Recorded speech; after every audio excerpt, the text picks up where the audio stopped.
সিরাজগঞ্জ সহ উত্তরবঙ্গের যে 16টি জেলা রয়েছে এই 16টি জেলাকে কিভাবে আরও ইন্ডাস্ট্রিতে কৃষিতে আরও অগ্রসর করা যায় সেই লক্ষ্যে ওনারা এসেছেন। আমরা সিরাজগঞ্জের পক্ষ থেকে আমাদের কি কি সম্ভাবনাময় ব্যবসা আছে এখানে আমরা ওনাদেরকে বিস্তারিত বলেছি। ওনারা আমাদেরকে আশ্বস্ত করেছেন আমাদের সার্বিক সহযোগিতা করবেন। ওনাদের সার্বিক সহযোগিতার মধ্য দিয়ে আমরা আমাদের মাননীয় প্রধানমন্ত্রী যে বাংলাদেশের মানুষকে স্বপ্ন দেখিয়েছেন সেই স্বপ্ন আমরা বাস্তবায়ন করতে পারবো ইনশাল্লাহ। এবং আমাদের মাননীয় মন্ত্রী ইকবাল হাসান মাহমুদ টুকু ভাই সিরাজগঞ্জের মানুষকে যে স্বপ্ন দেখিয়েছেন ওনারা আমাদেরকে আশ্বস্ত করেছেন ওনারা এডিবি পক্ষ থেকে আমাদেরকে সার্বিক সহযোগিতা করবে। আমাদের সিরাজগঞ্জের যে সম্ভাবনাময় ব্যবসা বাণিজ্য কৃষিক্ষেত্র যেগুলি আছে সব বিষয়ে ওনারা সহযোগিতা করবেন এই আশ্বস্ত ওনারা করেছেন। আমরা মূলত অর্থনৈতিক সম্পর্ক বিভাগ, যেটা আপনারা জানেন যে অর্থ মন্ত্রণালয়ের একটা বিভাগ, এবং আমরা মূলত কাজ করি কিন্তু ফরেন বরোইংয়ে। এবং আমরা আজকে ADB Asian development bank one of the largest partner of Bangladesh.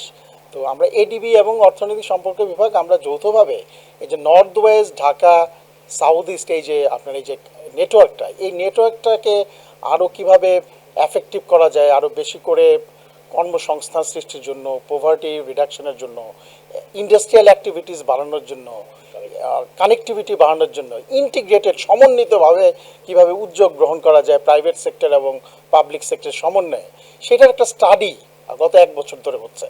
এবং সেই ক্ষেত্রে সিরাজগঞ্জ যেহেতু উত্তরবঙ্গের আপনার প্রবেশদ্বার, যেটা আমাদের প্রেসিডেন্ট সাহেব বলেছেন যে এইখানে আমার মনে হয় এইবারের মতো বড় টিমে আমরা 2বার আসলাম, এর মধ্যে আমাদের আরও স্পেশালিস্ট টিম আরও এসছে। এবং আমরা বোঝার চেষ্টা করেছি এই 1টা বছর ধরে যে এই জায়গাগুলির যে সুযোগগুলি আছে সেই সুযোগগুলিকে আমরা কিভাবে আরও ব্যাপকভাবে কাজে লাগাতে পারি সেইটার আলোকে কিন্তু স্টাডিটা তৈরি করা হয়েছে।